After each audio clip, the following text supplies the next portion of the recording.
Who wins, a 100 man or a gorilla? Man, I honestly just think you need 60, bro.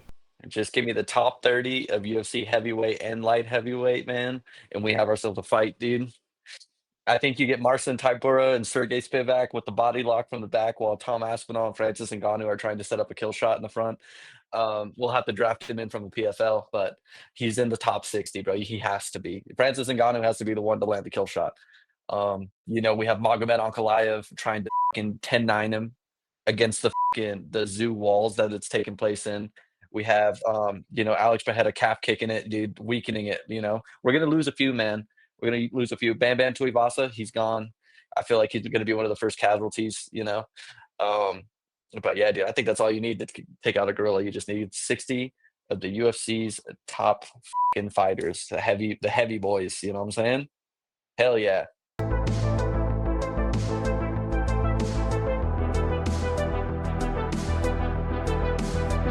Welcome to another episode of the Fight IQ podcast. Today we are bringing you a little card recap and some news here. UFC Kansas City just happened, and I think we all have to agree that we're at least a little bit bummed here. Carlos Prates just did not do enough to beat Ian Garry. Ian Garry is now going to be the backup fighter for the championship fight between Bilal Muhammad. And Jack Della Maddalena. Thank Yeah, you. Jack Della Maddalena, bro. Jesus That'd be a good Christ. fight. Yeah. Yeah, it's crazy. It's that fight's gonna take place in 2 weeks, and Yeah. yeah, Ian Garry is confirmed as the backup opponent after his win against Carlos Prates. Yep. Um, One of the X factors that was really the what decided how the match was going to take place was how hard Ian Garry is to hit. Yeah. Every opponent, typically has a lot of trouble landing on Ian Garry consistently over the course of a decision. Um, he's not really somebody that's going to be KOing you at this point in his career, but he's going to be able to keep himself safe enough and avoid all the big shots. So if you're a big power puncher, you're really going to struggle to, find the place to land on Ian Garry because Yeah. his footwork is just so good. He's really good at cutting the cage. One of the things he does really well too is he doesn't just run away. He'll like plant and then he'll Mm-hmm. like throw, but he mixes it up well enough to where it's like you don't know if he's about to change direction. You don't know if he's going to go side to side or Yeah. if he's just going to come straight forward and attack you. And you eventually got to put some respect on it. He also did a lot of the right things by occupying Protes's power hand by throwing those big, big kicks, Yep. especially towards the head, towards the body, keeping Protes's hands up and occupied. Yeah. Um, yeah, man, it was very unfortunate because we wanted to see Prates win. That would have been the cooler fight. I feel Yep. like he has a lot more aura, but he's the first fight nerd to, fucking To get lose. beat. Yeah, to Yeah. get beat, like one of the official ones, like the Ninja Turtles. You know what I'm saying? Yes. Like Bruno Yes. Brazil doesn't count. There's another fucking dude in there somewhere. There's a Who was handful. Thiago Moises, I think, is in Yes. there too. He doesn't count. No. Now it's just Ola Chaychek, Kaio, John Silva, and the Roofie. other one, Rufy, dude. So Yeah. that's Yeah. it. It's tough. Obviously, we'd never want to see a fight nerd lose. I guess it's just one of those circumstances, though, where like looking back on it, Ian Garry, I just think had the better game plan. I don't know what Carlos was really thinking going into it, where it seemed like those first few rounds, I can give him a round to say, oh yeah, he's trying to make his reads, trying to find what his opponent's going to do, and then the second round kind of went the same way. And then the third round, he started losing a little bit more, where he was actually getting hit more, and he was Keysed not. up, Yeah, he wasn't really able to combination kind of down. find success. Ian Garry started extending his combos and would hit, three, four, five shots, end it with a kick, maybe set up a takedown in between there, and it kind of started to stun Carlos a little, where he couldn't quite figure out what he was going to do. Carlos had a really great game plan when it came to the takedowns. He was never stuck there. There was one round where I think he was in a little bit of trouble. He got stuck in like a bottom guard. But for the most part, his takedown defense was at least better than I expected it to be, and I knew he was going to be pretty good with it.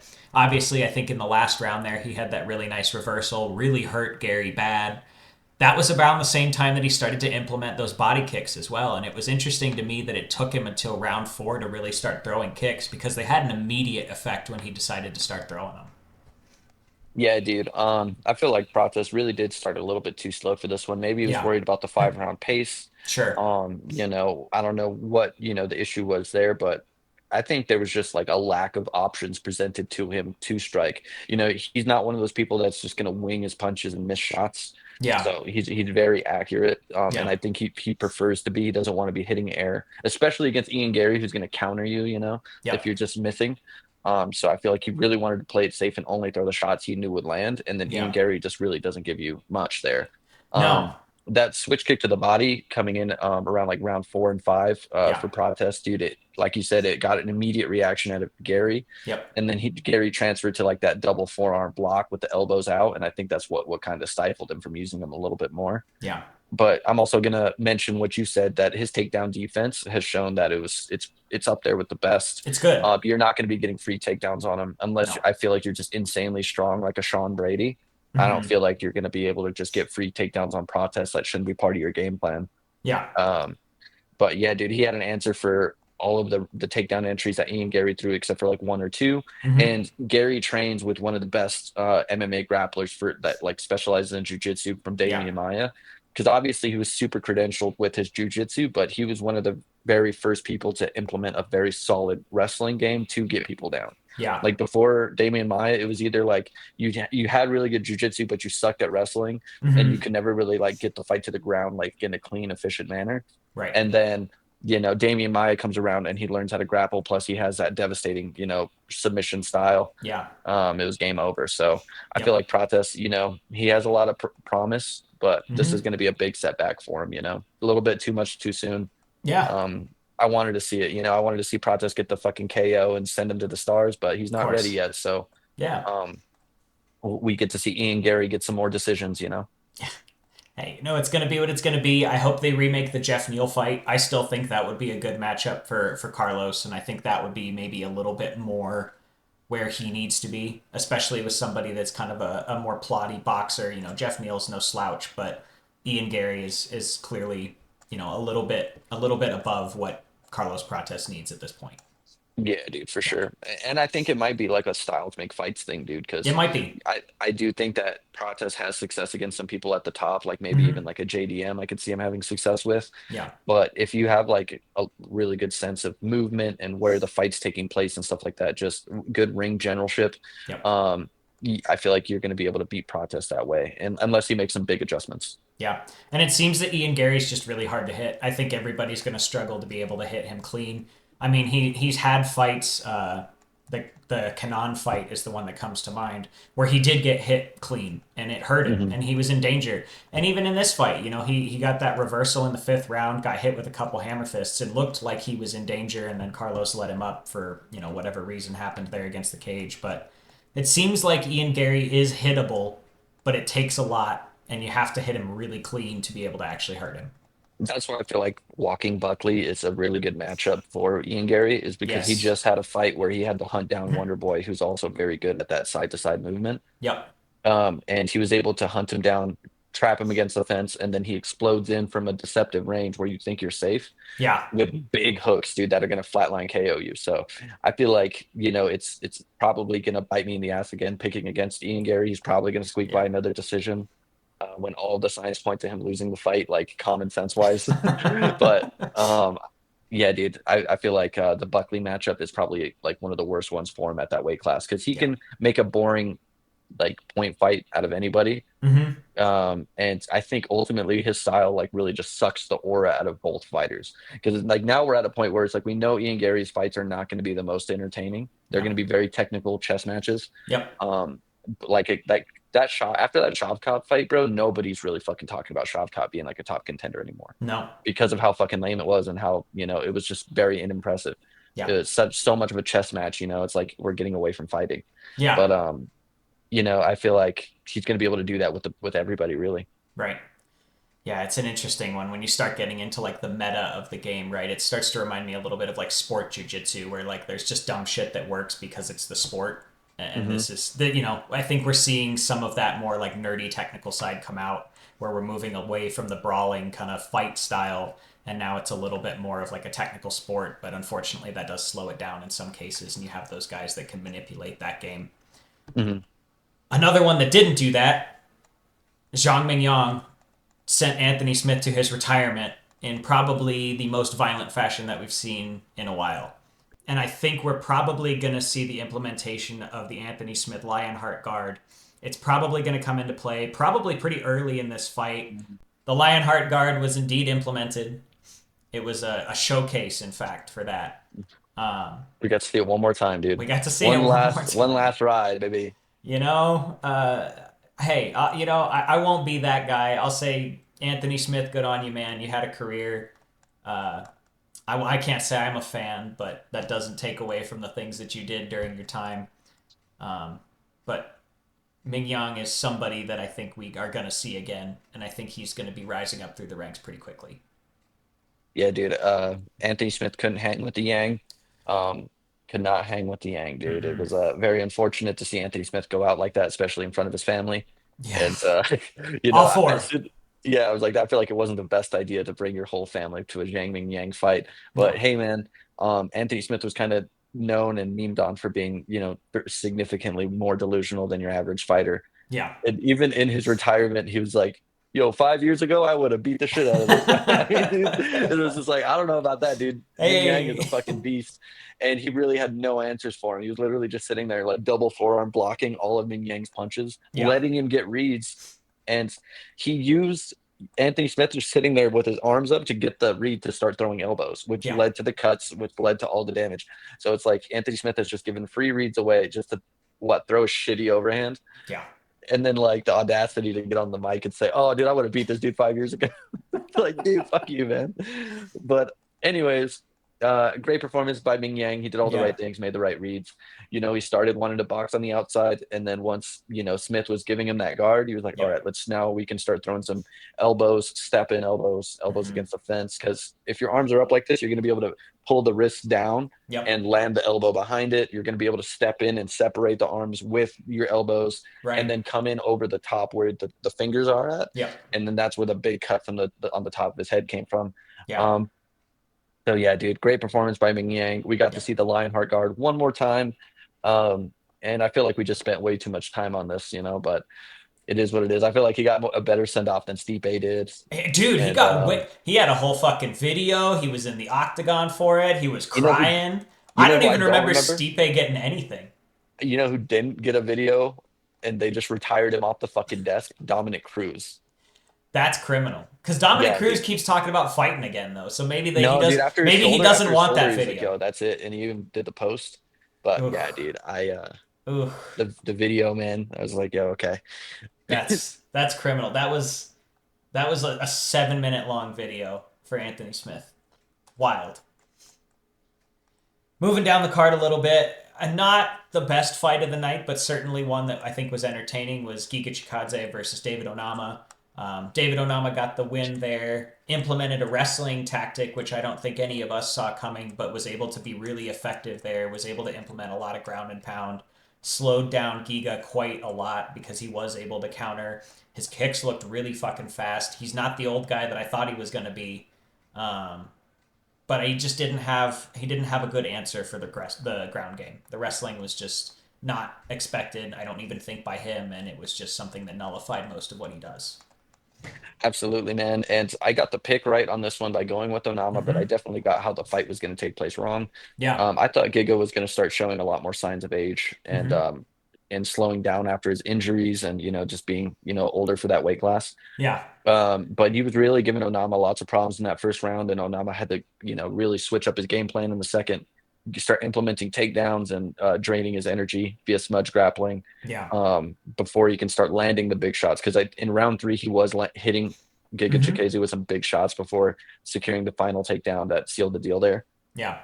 But yeah, man, gritty performance by Onama. It's the type of performance you want to see somebody like have, so Yeah. that they're capable if they're getting outstruck on the feet. It's like, all right, I know I'm not the best grappler, but let's mix the martial arts a little bit here Mm-hmm. so we can at least secure the win and keep moving up the division rather than getting essentially a hype train derailment by Giga Chikadze. Yep. Absolutely. Moving down the card again, I think probably the worst fight of the night. I think most people would agree at this was Michelle Pajeda versus Abus. Who could have called that, dude? Who could have Dude, called that one, I man? mean, I would have assumed that Avis was going to come in at least with somewhat better cardio than Michelle did, and they both looked exhausted the entire fight. Well, I would give a boost 2 rounds of cardio. Sure. But dude, Michelle, man, he literally has like 2 bursts around. And he didn't And even then have that.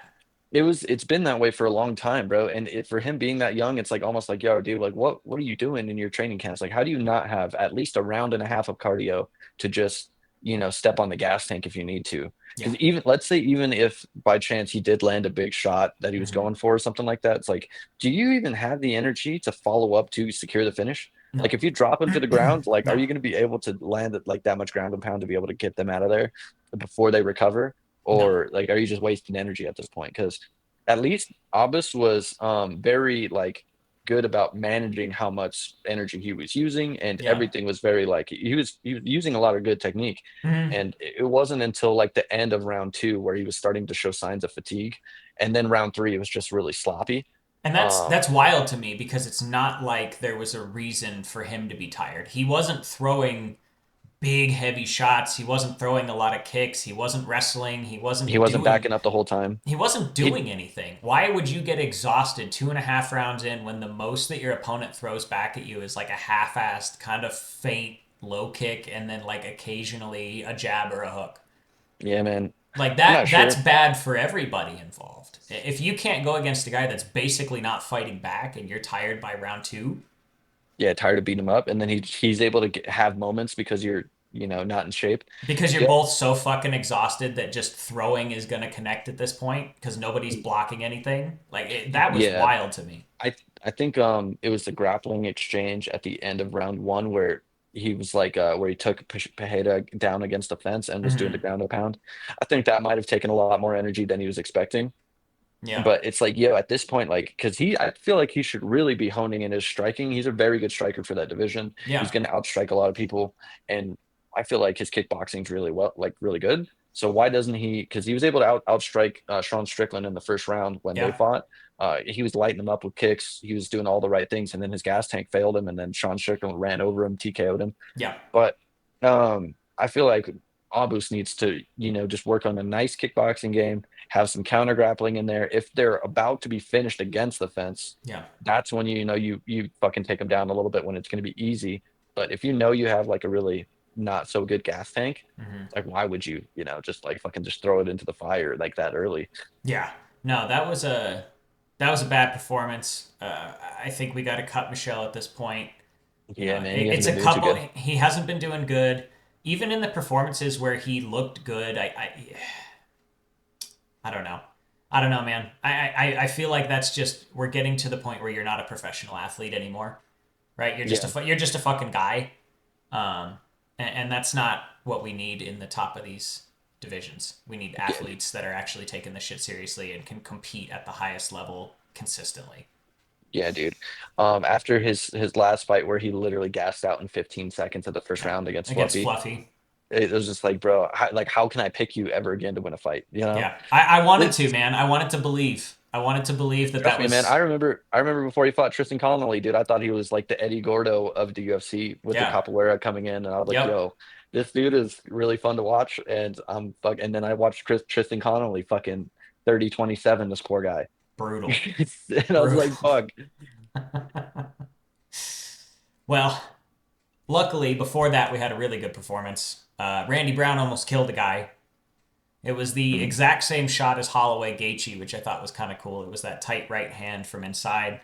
Um, I mean, Nicholas Dalby's just not good.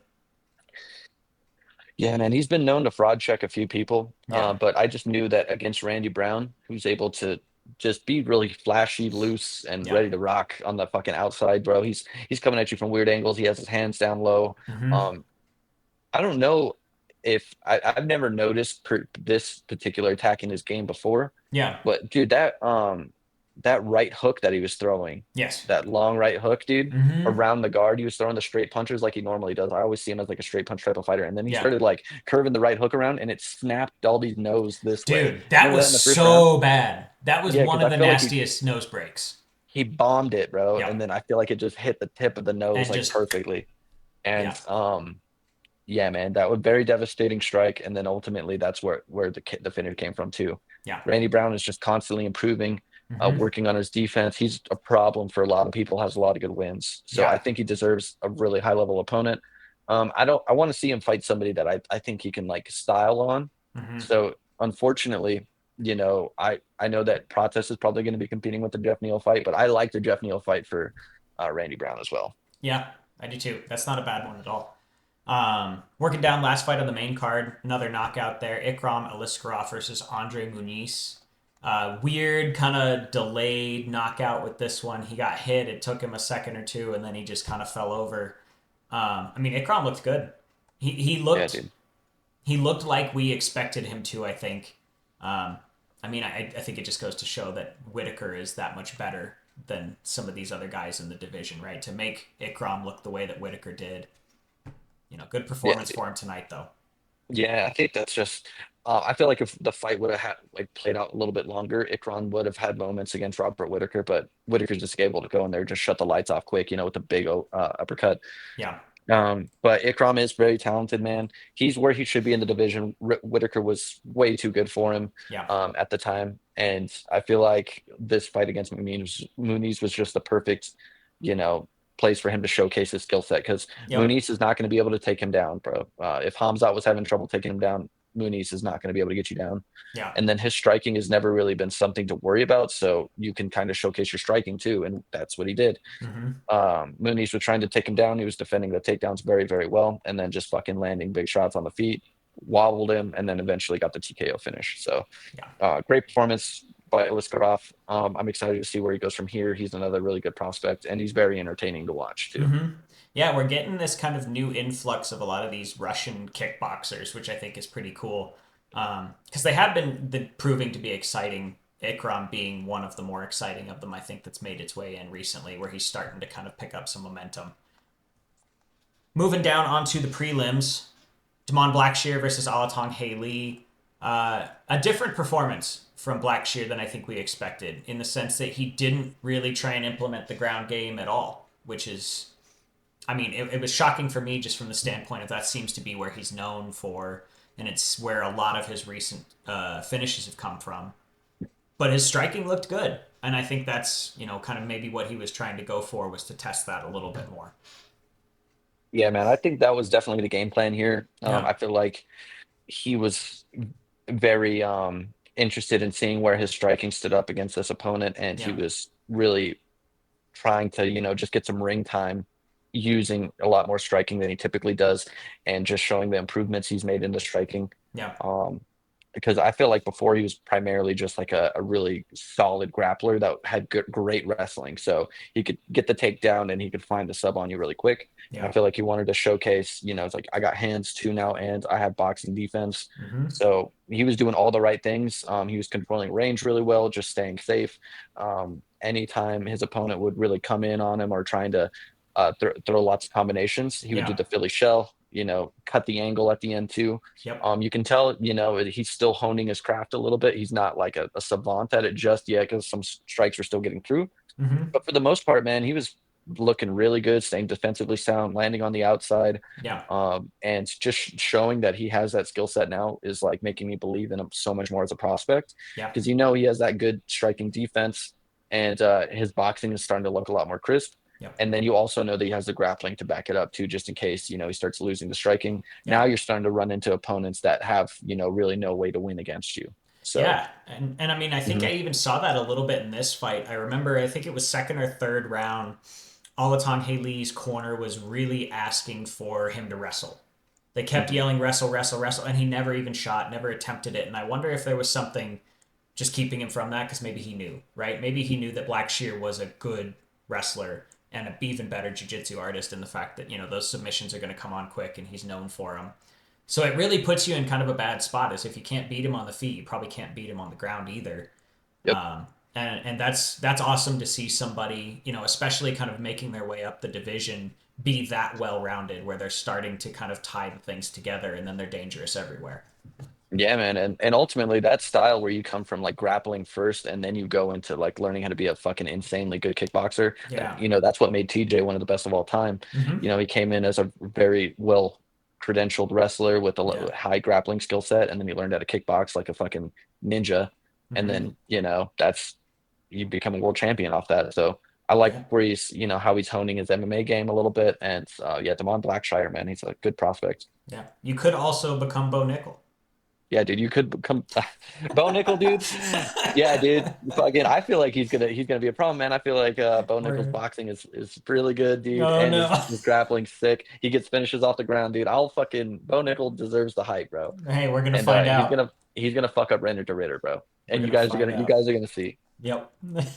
I'll be the crazy guy saying Bo Nichols Oh, dude, I gonna be a love it. champ next year. That's good, bro. I keep that energy. Keep that Hmm. energy so we can come back to this. Yeah, we will. Next two fights I wanted to talk about, I wanted to point them out just because on the prelims you were definitely channeling your inner Doctor Strange, man.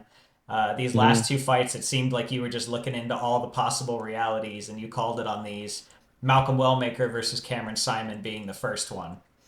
Simon's probably gonna do one of those blitzes inward, and I feel like Malcolm Wellmaker's gonna counter it and sleep him. Yeah, dude, I was just sitting there looking at all of the possible timelines and universes and like galaxies that all tie into ours, Yep. and every single one of them, Cameron Saaimon was getting fucking flatline KO'd by Yep. like off a shitty entry. Yep. If you're gonna stand in the pocket and throw hooks with somebody that's known to KO somebody, there's Hmm. certain things you can do to train for that. It's like, all right, Yeah. man. A great example, I'm gonna reference TJ Dillashaw again, but in the first two Cody Garbrandt fights, Hmm. or in the two Cody Garbrandt fights, where the whole game plan was to get into the pocket and exchange hooks with Cody Garbrandt Yeah. and get him bombing his hooks while you're throwing yours. And the secret to that exchange was always that he knew where to keep his head to keep him safe from the hooks. Hmm. So if you watch those fights, every single time Cody Garbrandt is exchanging in the pocket with him while they're throwing those hooks, you can see that TJ's not getting hit. His Yeah. head is way over to the left, and he's completely safe. Cody Garbrandt is not. Yeah. Same situation happened here with Cameron Saaimon. Just exchanged hooks with the power puncher, didn't do the right things, got flatline KO'd. Yep. Yeah, dude, there was no other way this was gonna ever happen, unfortunately. That's a bummer. But good to see Malcolm Wellmaker. It's that blue collar strength, man. He's a real one, and I think we get to see him again soon. Yeah, The other hopefully. one here, definitely not as exciting, but still a first round finish. Good old Jocelyn Edwards getting the TKO over Chelsea Chandler. I want to say Jocelyn Edwards by lukewarm TKO finish. A lukewarm It was a TKO. it was about as A lukewarm as luke, you could hope for. yeah, lukewarm TKO finish, man. Who could have called that? Yeah. Who could have called that, man? Nice. So that is the coverage of the UFC Fight Night Kansas City card. We wanted to move into a couple other things here. There was some breaking news over the last week. UFC Atlanta, which is going to be June 14th, now has a main event and a co-main event, with the main event being very interesting now after what happened in Kansas City. We have Buckley versus Kamaru Usman at 170 as our main event, which is a great fight. I think we've been kind of calling for this one and thinking it was coming, but there was never any confirmation, and now we have it. I think this is a great fight for Buckley. Dude, this is the fight I was calling for the most. Yeah. I didn't want Usman to squeak by and Mm-hmm. end up getting another title shot without fighting Buckley first. After Buckley fought Colby Covington and did what he did to Colby, Yep. this was the only fight I wanted to see from either Usman or Buckley. I didn't want to see Usman come back and just fucking wiggle his way into a Bilal fight, bro. Like he was trying to. He Yeah. was really fucking trying, dude. He was gonna wait until something happened and then he was gonna try and sneak in there and take a title shot, bro. I know he was. Last minute replacement. Last minute replacement, something Yeah. fucking stupid, bro. And the next thing you know, Usman's like one win away from the title shot. Fuck that, dude. Usman hasn't won in a long ass time. He's off on a 3 fight losing Oh, streak. and 3. 0-3, dude. And Buckley has been putting in the work, bro. He's been doing the Yeah. social media, campaigns against the people he's fighting. He's Mm-hmm. doing these little skits, bro, where he's like a hitman. Dude, Buckley's doing all the things you want to see from like a really fun to watch fighter. Dude, he's Not funny as only shit too. His he's social funny as media hell. is funny as hell. Yeah, dude, he is funny as hell, dude. He puts on these awesome skits. He does all the media, and when these people ask him questions, he Yeah. doesn't give these fucking lame responses that are like Mm-hmm. super HR like approved. He's just gonna say it like it is, Yeah. and, and he's gonna have the confidence to go in there and back it up too. And just the way he fights too, there's nothing boring about this dude. Yeah. And I want to see how he stacks up against Usman. I feel like he's gonna beat Usman in this fight. Yep. I don't think Usman's gonna be strong enough to control Buckley for all 5 rounds. I feel Mm-hmm. like Buckley's a fucking unit when it comes to strength. Yeah. And I think that Joaquin Buckley with that peekaboo Mm-hmm. boxing style that it's like looks a lot like how Mike Tyson used to come in on people. Yep. I feel like that's going to be a problem that Usman's going to have trouble with since he throws a lot of straight punches. Yes. And I feel like Buckley with Buck coming in like that is going to be able to move underneath those straight punches, come up with a hook, land a KO. Yep. Yeah, I think so. Buckley's known for that. He's done it a couple times where he gets you backed up against the cage. He did it to Wonder Boy, and then he just explodes in with that big hook. Um, yeah, I mean, I really hope we get to see that fight. I hope Buckley wins that, and then I could see them honestly because they've kind of at least Buckley's been calling for it. I imagine Gary will at this point too. Buckley versus Gary as a number one contender fight to see who fights for 170 after Bilal JDM. I think that's an awesome fucking fight. I think if Buckley and Ian Mm-hmm. can match up for a number one contender, I think that really puts the division in a great place to be. Probably the most exciting division at the moment. What I also like about Joaquin Buckley, bro, is I feel like he's one of the least delusional fighters when it comes to Mm-hmm. how they fit into the picture, bro. Yeah. Like he's coming off a big win over Wonder Boy, KO'd him. He beat the fuck out of Colby Covington like nobody's ever done before. Yep. And even then he was like, yo, dude, I just want to get back in there, keep working, I want to call it. He made all the right call outs. Yep. And even if he's looking ahead of Usman, he's still like, yo, I'm gonna need one more fight Yeah. until I get to the title shot. And I'm like, yo, dude, everybody else is just sitting down on their fucking rankings and not Mm-hmm. moving and not fighting and just waiting for shit to play out. Yep. Buckley's one of these people that's keeping the division moving and fighting, as much as he can, making all the right call outs, keeping the division exciting. Yeah. And, I just feel like if more people were like walking Buckley in every sense, like the sport would be so much more fucking fun, dude. Mm-hmm. Yeah, I Hmm. mean, and it's one of those things where it's just that activity level, right? Where it's activity for the sake of like improvement, not just activity for the sake of getting to a title shot. Buckley's Yeah. constantly like, no, give me another one, give me another one. I want to keep testing myself. So when it comes time, I know that I am number one. I'm ready to fight for the title. It's my shot. And I think that's a good approach. I like that. Hmm. I like Yeah, that a dude. lot. Mhm. The And then we co-main, also got, yeah, dude, we also got fucking Thug Rose's return, her long anticipated return to a co-main event, everybody. Is it 5 rounds? Is it 5 rounds? Is it 3 rounds? I I think it's think it going to should be be two. 3 rounds. My Thank assumption, God. since it's a fight night, is it's 3 rounds. It's the co-main event of Rose Namajunes versus Miranda Maverick, which is kind of a weird fight. I mean, I think it's appropriate for Rose to be fighting somebody like Miranda Maverick at this point. Hmm. Yep. I think this is really a big opportunity for Maverick more so than it is for Rose. If Rose loses this Oh, fight, yeah. it's like, oh, you're bottom of the division at this point. And if Miranda Maverick wins this fight, it's like, oh shit, you just beat who used to be champ forever ago, which means something. Yeah. It always does, right? If you beat a champ, regardless of when it happens, unless it's like the retirement fight, it means something. And I think it's a good step for Miranda Maverick. I've been on that hype train for a little bit. Y'all were doubting me, but I think I'm finally starting to convert you at least. Um, Yeah. I'm a fan. hey man, we'll She see. she puts on those aviators, dude. I start listening. Yeah, dude, you got to. So Hmm. I think this is a good fight. We'll see if Miranda Maverick can handle somebody that fights really long. Somebody that throws those long teeps, likes the really long straight punches. Um, yeah, I don't know, man. A co-main event spot's kind of tough for me. I don't love that. I hate that. I hate it. I Yeah, hate it. I don't love that. I They could should be see headlining the fucking prelims. featured prelim or first fight on the main card. I could see either of those positions. I don't know that this is a co-main event, especially when your main event is Buckley Usman. Dude, yeah, it's really gonna sap all the energy out the That's fucking arena that's right my before the main fear event. is that it's just That's going what to always take the happens air when out of Thug the Rose card. fights. Yep. Yeah, dude. I feel like what's exactly going to happen Yeah. is there's going to be whatever else is on the main card. It's going Mm-hmm. to be amazing finish, fight of the night decision, war, Yeah. and then fucking Thug Rose comes in, shits the fucking bed, bro, and makes everybody want to leave the fucking arena. And then Buckley comes out, and for some reason, all the aura's gone. Yep. Buckley has to reclaim it back. I've seen it a million times. Yeah. Thug Rose should not be on fucking main cards anymore. Um, I feel like it's still going to be a tough fight for Miranda Maverick to Yeah. win because I feel like Doug Rose really knows how to play the game well. Yes. Hanging out on the outside, winning Mm-hmm. rounds, fighting really fucking boring, low output. Point fighting. Um, Point fighting, dude, it's fucking miserable to watch, man. It's like literally sitting there watching paint dry. I can't remember the last time I was like hyped for a fucking Thug Rose fight. It might Yinchek. be since, yeah, dude, no, maybe since like Wei Li Zhang. But Okay. even then, Yeah. I'm just like, fuck, dude. Yeah. Anytime I see that she's fighting soon, it's just like this is gonna be fucking terrible. Yeah. But somehow she got a co-main event, so that's cool.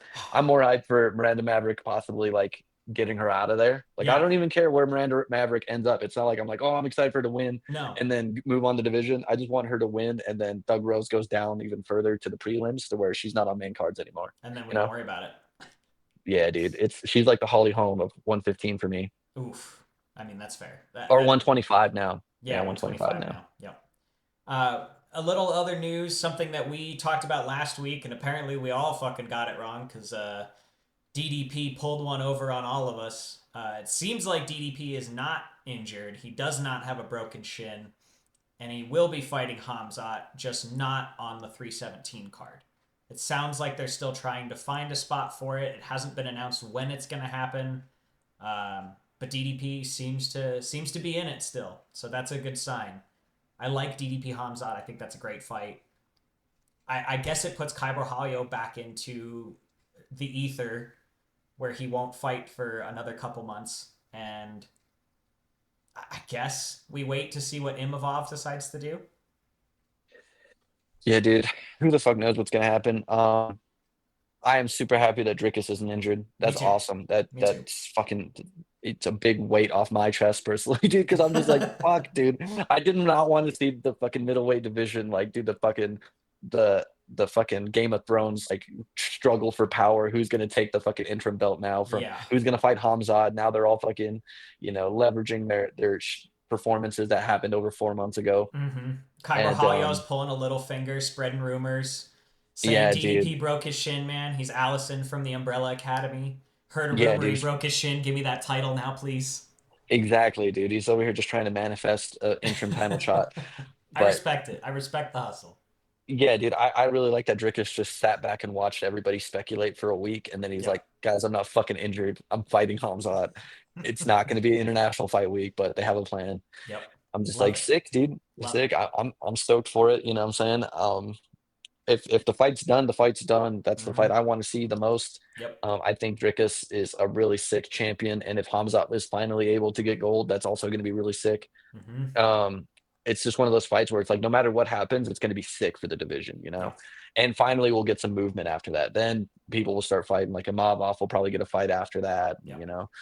But yeah, for the most part, I'm just happy that Drickus isn't injured, Mm-hmm. and we're going to see some movement in the division.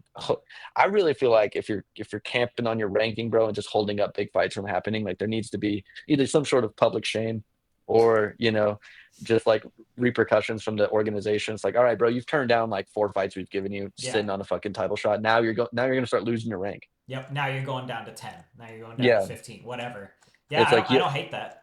like I feel like if the UFC is offering you fights and you're actively turning them down and they're against top contenders Yeah. and you're like, no, actually, I deserve a title shot. And they're like, actually, dickhead, now you're gonna move down 2 rankings. Yeah. This dude's gonna step over you now, because essentially you're forfeiting a matchup. Yeah. Yeah, Mhm.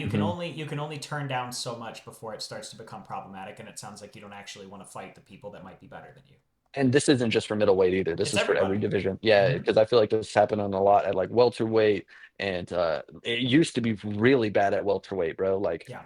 Kamaru, Usman, Colby, all these people like Leon Edwards sitting Mm-hmm. on like their top 5 ranking and not fighting for years at a time, Yeah. or maybe fighting once a year, and it's like Yep.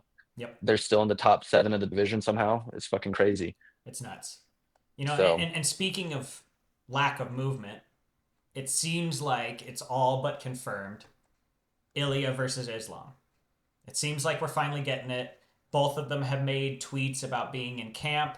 Habib made a whole Instagram story posting a bull. Like mhm. there's all of these kind of little encrypted things going on. They haven't said anything, so obviously we're not going to say it's official yet. But it seems like we're all but there. It sounds like that's the fight that's going to happen. If I had to guess, that's probably what's going to happen for International Fight Week. I think that makes the most sense to have two non-American fighters be the main event. It makes it this big international thing. Obviously, both of those names are probably some of the biggest in the fight sport right now.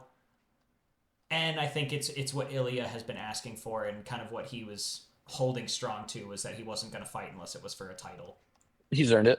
Yep. Yeah, I'm not of the camp that believes that Ilya needed to fucking run through all the lightweight contenders that don't want to fight him in order to fucking get a title shot. Yep. He's on a fucking insane win streak. He's undefeated in the UFC. He was a fucking title holder at 145, relinquished his title to move up Yep. specifically to, to take 155. I don't think he has to run through all these fucking contenders that are sitting on the rankings and are on like a one fight win streak. Yeah. It's like, okay, Charles Oliveira, you don't want to fight him. You're trying to big time Ilya fucking Taporia. But all It's you like, fought is brother, Michael Chandler you're on a one fight win streak recently. against Michael Chandler and you Yeah. took him to the fucking fifth round, bro. Like Patty just fucked him up, bro. Yeah. So in my opinion, bro, Patty's above Oliveira at this point, dude. He's Whoa. on like a fucking 8 fight win streak, bro. Just beat the shit out of Chandler, just like I Oliveira did. I like it. They're either neck and neck or Patty's like A little just a little above. bit above. I like Yeah, that. dude.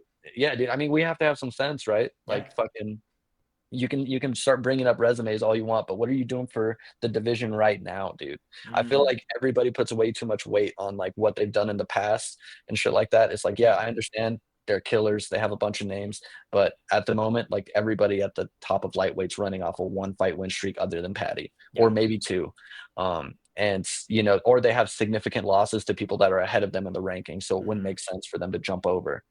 Um, the rumor on the street was that Ali Abdelaziz was the one holding this fight up because he wanted Justin Gaethje to get the fight. Since he manages both Justin Gaethje and Islam Makhachev, he wanted that fight to take place, and so he gets double paid like a fucking like a Mm. gremlin. That was the word on Like the a streets. little Don't gremlin, dude. like the fucking goblin he is.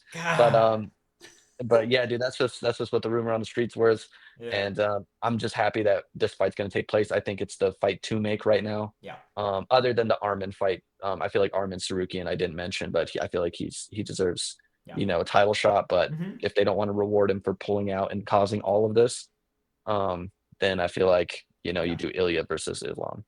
Yeah. I mean, I think at this point, it's the fight that we all kind of want. I don't think with all of this hype that if all of a sudden they're like Islam's actually going to fight Armin, Ilya's fighting Charles, I think we'd all be shocked. It would be a very weird thing for the UFC to do. Dana seems to be kind of holding strong to his whole like punishment of Armin Sarukian, so I don't see him fighting for a title next. And I really think it is probably the most exciting fight to make, at least in this part of the sport. If we're talking about anything under welterweight right now, it's by far the most exciting fight to make. Oh Um, yeah, by far. like I think it's like one of the top two fights you could make right now. Top three. besides Jones and Aspinall, maybe. Hmm. Like Yeah, that's the other besides. one. Hmm. And I feel like it's just because like stylistically, like it would be a very fun matchup. And if Islam runs through him, dude, who the fuck cares? Like it's everybody always brings up that Islam's fought a lot of 145ers. Yeah. Dustin Poirier, former 145er, fucking um who else Alexander is Volkanovski twice. Charles Oliveira, 145er. You know what I'm Mm. saying? All these people came up from 145. I even think Paddy Pimblett used to fight at 145. I think in Cage Warriors he In did, right? Cage Warriors, yeah. Yeah. So it's like all these people at one point were featherweights moving up. So, Yeah. Chase Hooper, you know, Chase Yeah. Hooper moving up, Fair. dude. You know what Fair. I'm saying? Hmm. Conor McGregor But moved up. yeah, Like it Conor seems to McGregor be moved the up. Yeah. trend from featherweight to lightweight. It just kind of makes sense for a lot of people in their careers where maybe they're kind of in between weights or they're tall but maybe not as muscular as they were. But now that they've got a trainer and a nutritionist and they're a fighter, it's like, oh fuck, this weight makes way more sense. I don't have to cut as much. I don't feel like shit at the end of the day. So I don't see that as like a big hindrance. I do see why Islam maybe doesn't love that, is because it does put your legacy at this point of like, oh man, yeah, Islam's the best, but all he's fought was Alexander Volkanovski twice and Ilya Taporia, 45ers moving up for the belt. Like I get why he would want to fight 55ers, but I don't think that that takes away from the victories at all. Yeah, and dude, especially since a majority of the top 15 are one former 145ers. Yeah. Max Holloway moving up, Yep. Dan Hooker. All of these people have That's had stints fair. at 145, dude. So That's it's fair. like, Yeah. I feel like people want to pick these weird, arguments to stand on to like kind of discredit other people without looking at the whole picture sometimes. Hmm.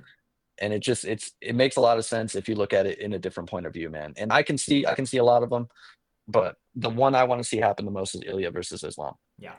I think Hmm. that's an incredible fight. And that is what we're going to leave it on today. Obviously, we're waiting to see that gets officially announced, and we'll probably do another video once it is official. But in the meantime, that covers the news for the week. It covers the fights from last week, and we'll be doing a prediction of the fights for this weekend coming up. Until next time, we will catch you soon. Make sure to like, comment, subscribe down below. Let us know if you guys have any fights that you're looking forward to, and we will see you on the next one. Peace. Peace. What fighter has the highest fight IQ? I don't think there's nobody in the game that has the fight IQ that I have. Off the charts. His IQ the is highest insane. fight IQ maybe ever. This guy hits hard. He's tough. He's this, he's that. And this guy has a dream. But my fight IQ will win this fight.